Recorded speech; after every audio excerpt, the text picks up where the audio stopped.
heard that the San Diego Armada Rugby Club at one point had majority straight players riddled with heterosexuality.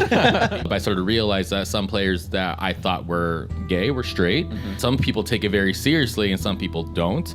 And I started coming in and I started to see the people who didn't take it very seriously were the gay and queer people, and the people who took it very seriously were the straight people. We had to change the meaning of inclusivity for us in order for us to thrive where we're thriving right now. What changes did you make? I wanted to be very intentional with our recruiting. Yeah. So I took over the social media and I gayed it up.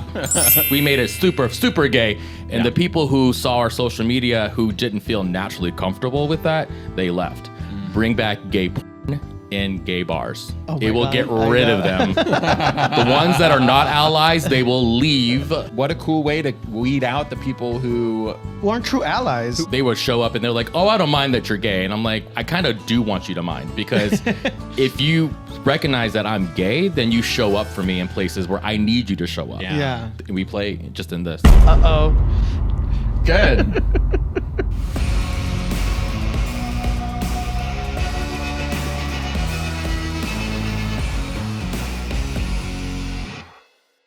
What's up, everybody, and welcome to another episode of the Gay Rugby Podcast. We are here in beautiful, sunny Palm Springs, California for the Rucktacular Rugby Tournament. I'm Jack. I'm Ozzy. And today we are joined by Danny from the San Diego Armada Rugby Club. Danny, how are you doing today? I am magically delicious. How are you? Magically delicious. I love that. Yeah, I am also magically delicious. Because we chase the rainbow where I come from, which is Barbie Land, San Diego. Barbie Land, Love San Diego. that. Barbie Land. Well, let's get into it. Let's get ready to rock. Yeah, we did that. We did it. That was kind of sexual. I liked it. Thank you. So, Danny, Yeah. you play rugby on the San Diego Armada Rugby Club. I play, I manage, I am the president. Oh. I am the prop, number Yeah, one. Loose head, okay. get into it. Hey. Emphasis on the loose. We play just in this. What's just in this? Can you show us and tell us? Uh-oh. I thought for a second you were going to take these off. No. I was like, wait a minute. No, it looks good. Those are some nice cheeks you have there. Thank you. Rugby. And you know what's really important is taking care of your cheeks. This is what I use on my bum. Today's episode is actually sponsored by Hey Sweet Cheeks. They're at the intersection of skincare and sexual health. They have body wash. They have self-play, lotion. Bottoms up, bum and body mask. Mm-hmm. Yeah, it's sex positive and judgment-free self-care. And we believe in teamwork here, right? Shut the cameras. We do. We do. And that's why today's episode is brought to you by Hey Sweet Cheeks. Make sure to check them out at heysweetcheeks.co. Yeah, but I've been playing on the Armada for 2 years now. Okay. Mm-hmm. And what prompted you to join the rugby club? Had you played rugby before? Yeah. So my mom is an Irish immigrant, and shout out to my mommy. And rugby has always been kind of like a shadow in the air. My brother used to play football, and I used to think that was stupid. Because I'm like, that's a lot of pads. And y'all are doing a lot of breaks, and that just seemed really not my flow. Yeah, they throw the ball, they take a 5-minute break. Not me. I'm not into that game. So I used to play when I was a kid. And then, like every rugby player, like we retire like 500 times in a year. And I'm just like... Boy, do I know. Ozzy, you get that, right? Yeah. Good old retirement. But there was one day where I was like, when I was in San Diego, I was with my husband and I was with my son. And I was like, I need to create a life for myself outside of this. I love y'all. Don't get this twisted. I love and I will die for you, but I need an identity outside of this. And totally. I remember team sports was the only thing that gave me like a sense of purpose, gave me some play, purpose, potential, like all of the P's and a little bit of puss. So like all of those are the things that got me back into it. And there was one day I was driving down the street and I was going to have brunch with my husband, and I see these rugby players out on this pitch, and I was like, done. And I didn't even know they were gay, so I looked it up and I Googled them, and they were the San Diego Armada, and they were a gay team, and I was like, done, sign me up. And I showed up like 2 days later, and now I'm the president. And I know, just really quick, I know we always refer to it as a gay team, but we use gay and inclusive interchangeably. So just know that we mean inclusive team, not necessarily gay team, because everybody is welcome. Everybody, no matter sexuality, no body type, age, knowledge of rugby. Like, we take everyone and anyone. Yeah. Mm-hmm.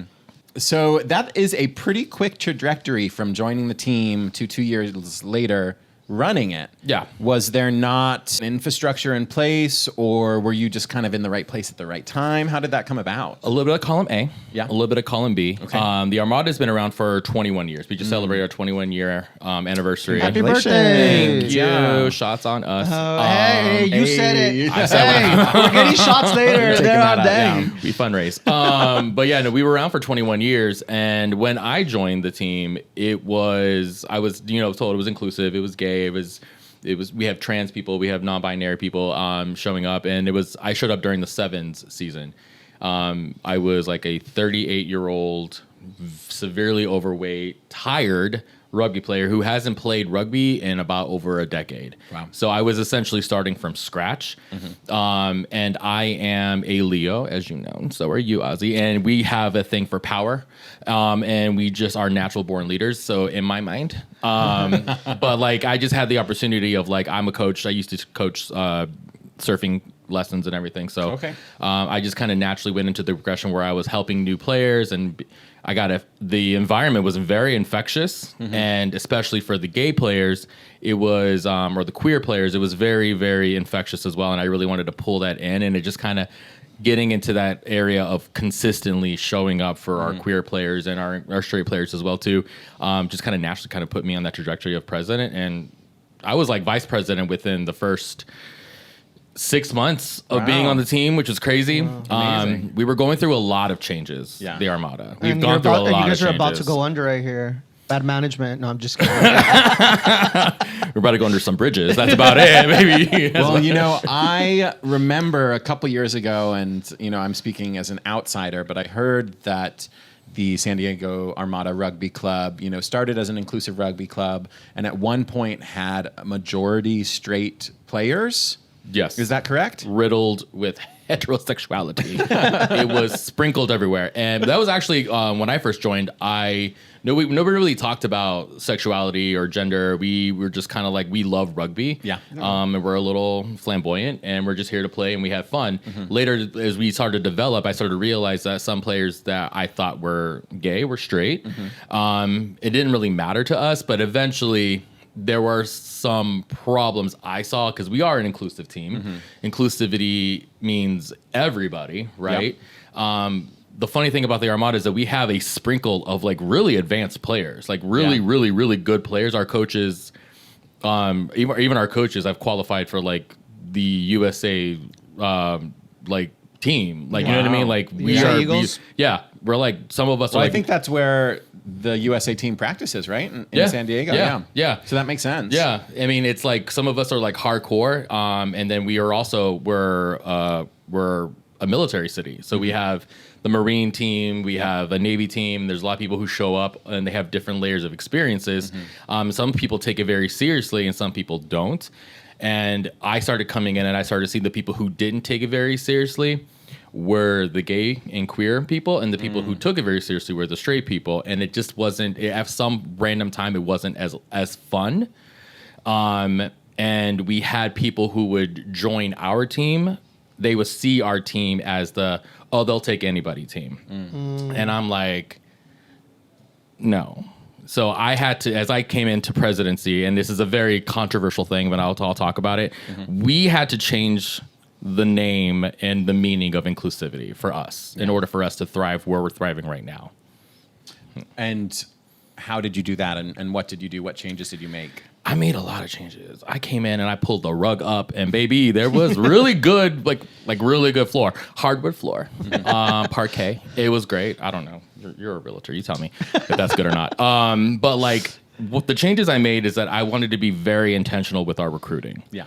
I wanted to be very gay and very queer leaning. So I took over when I was vice president, I took over the social media, and I gayed it We made it super, super gay. And the people who saw our social media who didn't feel naturally comfortable with that, they left. Bring back gay in gay bars. It will get rid of them. The ones that are not allies, they will leave, like raid.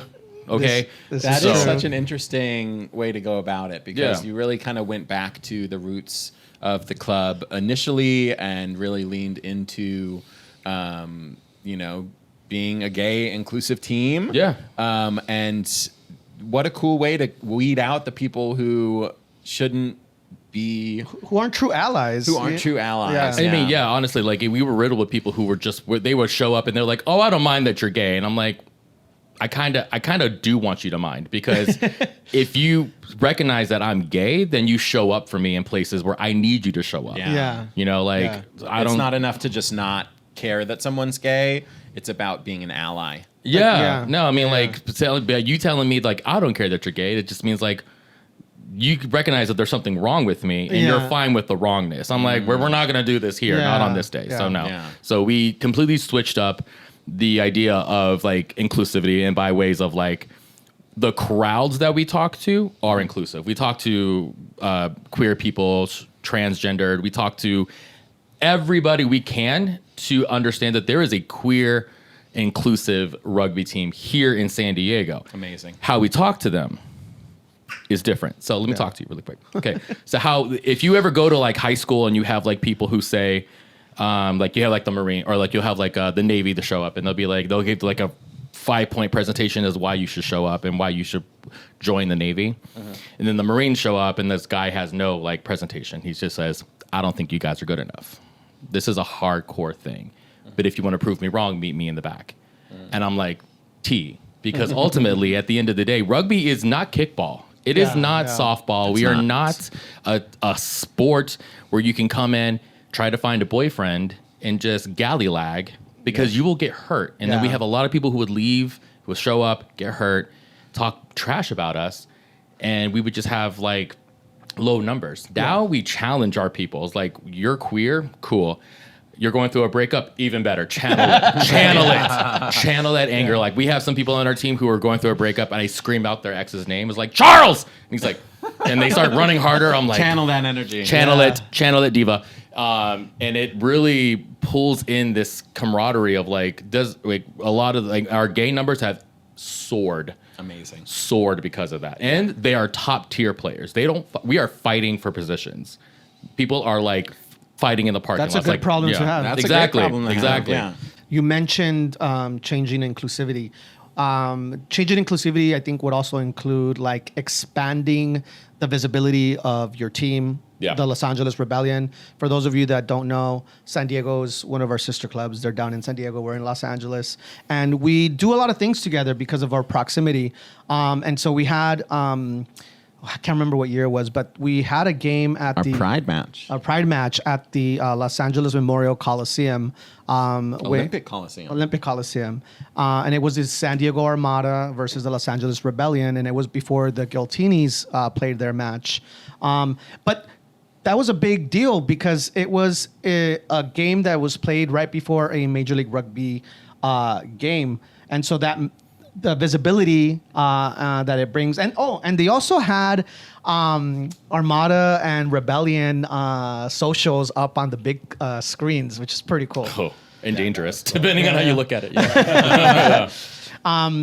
What are you? Did you play that game? I don't remember. No, I wasn't cool yet. That was when I haven't joined yet, but I did. But when we did the sevens, that was probably one of the best games we've ever played in my life. Was it last year? Yeah, I think it was this year. HSBC 7 because we had started the podcast June. Oh yeah. You're right. Yeah.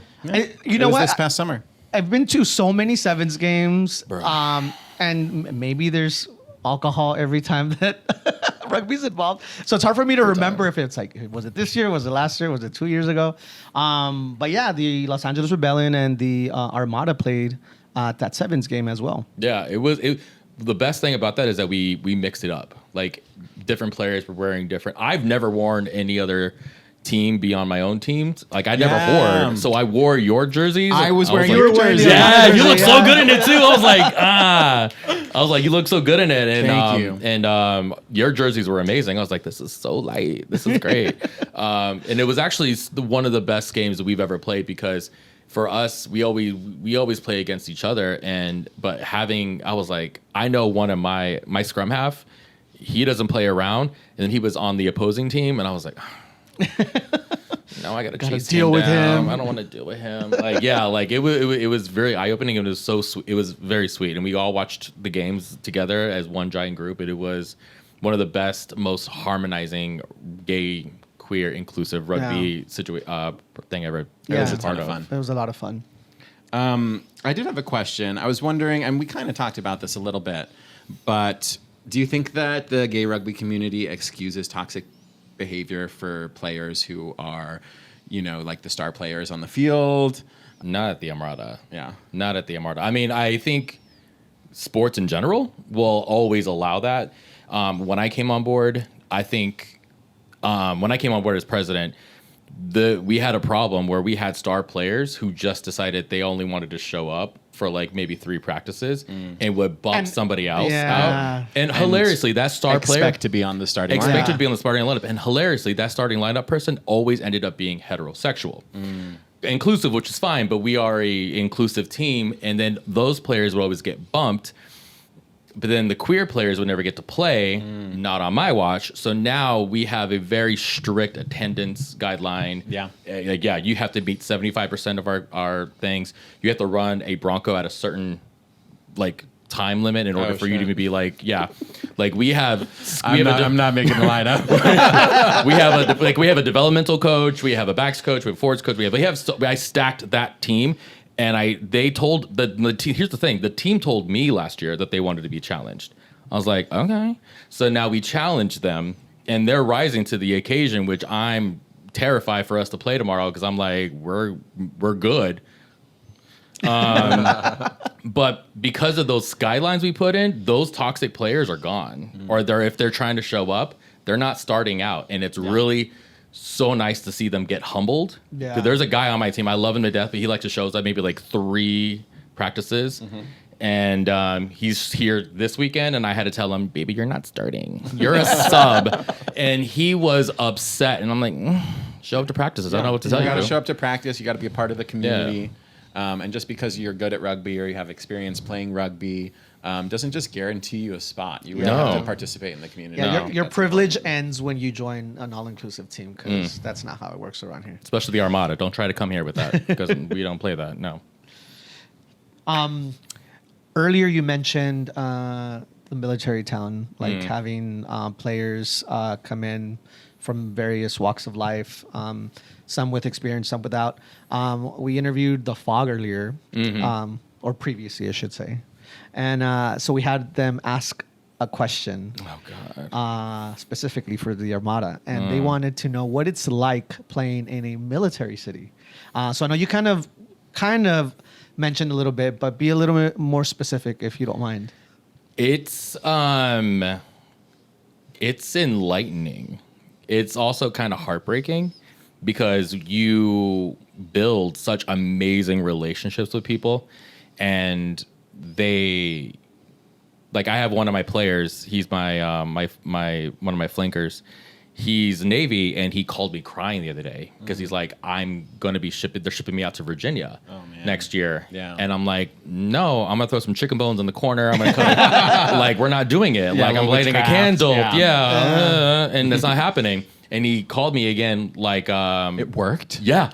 Sis, Etsy witch. Get you an Etsy witch. Get you an Etsy witch. Yeah, but no, some people he's staying, and he was crying, and it's one of those things is like you have a lot of people who show up and they just want to play. They just want to play, but they don't want to put the commitment in. And with our new guidelines, that doesn't happen anymore. So our military people understand now that this isn't a pop in, a pop out. This is a family. This is a legitimate family, and you show up for family. Amazing. Yeah. Vin Diesel. That's an ongoing theme that we've noticed with everyone that we interview that's part of an inclusive team, the word family always comes up. And that's because it's more than just a sport. It's a family. It's a safe space. It's you don't just come to play a sport. You come to build relationships. Yeah. And it exposes you to new groups of friends, a new sphere of influence, and it's really a very enriching experience. Mm-hmm. If you had one question that you could ask the Portland Lumberjacks rugby team, what would that be?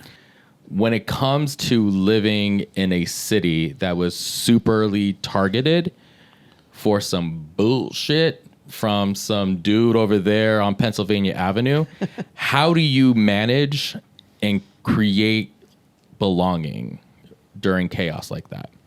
Because I know it's going to come. It happens in Los Angeles, and it happens in San Diego too. It's happening in San Diego. We push back hard. So how do you continue, and what tips you can give us? Would be great. It's a good question. Amazing. Danny, Yeah, baby.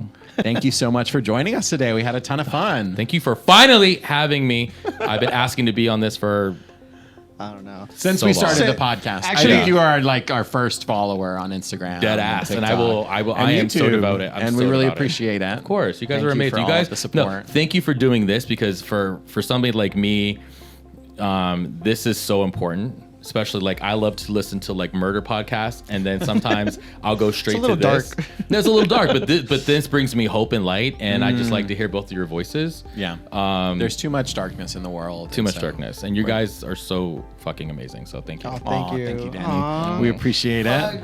Hug. And for those of you watching online on YouTube, thank you for your support. Make sure that you subscribe. Hit that bell to change your notification preferences to notify all so that you don't miss out on any new episodes. Follow us at Gay Rugby Podcast on all social media platforms. And remember, Don't just play the sport. change the sport. Give me some. Thank you, Danny. Hey, baby. Oh, Love you. it's an Oprah moment. I love it. All right, let's go use this. Today's episode is brought to you by Hey Sweet Cheeks. Make sure to check them out at heysweetcheeks.co. All right, y'all. Thank you so much for tuning in to another episode of the Gay Rugby Podcast. If you liked this video, do us a favor and subscribe. Hit that bell to change your preferences to notify all, and that way you'll get a notification every time a new episode comes out, which is going to be every Monday. So share this video with a friend, like, comment, and we appreciate the support. We'll catch you on the rugby pitch. See ya.